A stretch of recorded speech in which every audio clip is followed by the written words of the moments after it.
All right, the next three exercises we're going to go over, stretches, is going to be targeted at increasing shoulder or GH joint mobility, which is the glenohumeral joint. Now keep in mind, a lot of these increase in motion in these in shoulders is not always a good idea. Sometimes it's actually worse to do in some people, depending upon their condition. So we're going to go over the three that I like when actually increasing range of motion is needed. So the first one is going to be a band-assisted sliding or posterior slide, or holding that humeral head, which is point to, yep, so humeral head right here. Keeping it from sliding forward towards the camera while you're doing certain motions. And she's going to start with just going arm behind the back. And you see as she's starting to walk out, the band is developing tension and it's keeping that humeral head back, endorsing better movement patterns with this type of behind the back movement, which is really troublesome on some people that just have lost that range of motion.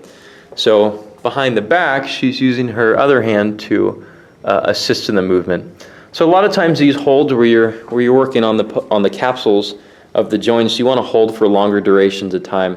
So I would hold for probably about 30 seconds to a minute or so. If there's any pinching pain, especially behind, then that's a reason to stop, because there is shoulder conditions which do not want to be increased in mobility, and that is a huge problem in regards to self-recommendation. People like to mobilize everything. The next exercise we like to use to increase shoulder motion or GH joint motion is pass-throughs. So she's going to demonstrate right now. Let's look at the hand position. There you go. Not too much to explain there. Go ahead and do it for me. Good. So she has the palms down. She's mainly going through as far as she can tolerate. Now the width that she has on the stick is fairly wide. And if she narrows it, just go for demonstration purposes, try it again, it's going to be a lot harder. And people who have conditions of the shoulder, such as impingement syndrome, bursitis, and so on, they might not tolerate doing this. But for normal people, actually, this is going to be pretty good. There are sections of the shoulder which are typically very tight. Doing this for mainly as a warm-up would not be a bad idea. So it's not too hard to do. Obviously, if you just do for about 10, 15, 20 reps or so, that should be perfectly fine. If there is any pain at any point, you obviously stop. Another great warm-up for overhead motions, and this one's not necessarily 100% for mobility, but it's mainly for safety in regards to overhead motions. So she has a band rigged up to the rig here.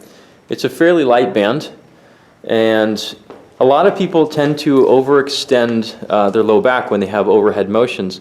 So show me a pull rep. Okay, so you see how the back is hyperextending. If you see on the front side there, kind of by that wall plug, you see that her rib cage is starting to pop up. So can you correct that for me?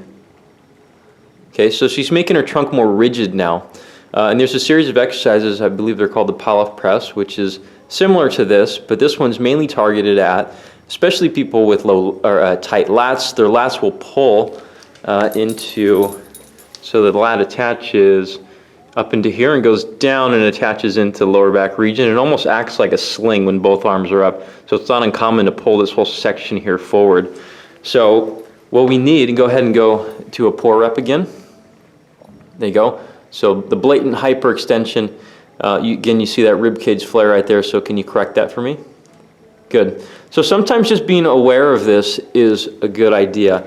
Obviously, this will not make you 100% more mobile, but it will help out with awareness of engaging that core and creating an isometric trunk while you have overhead movements, which is very common.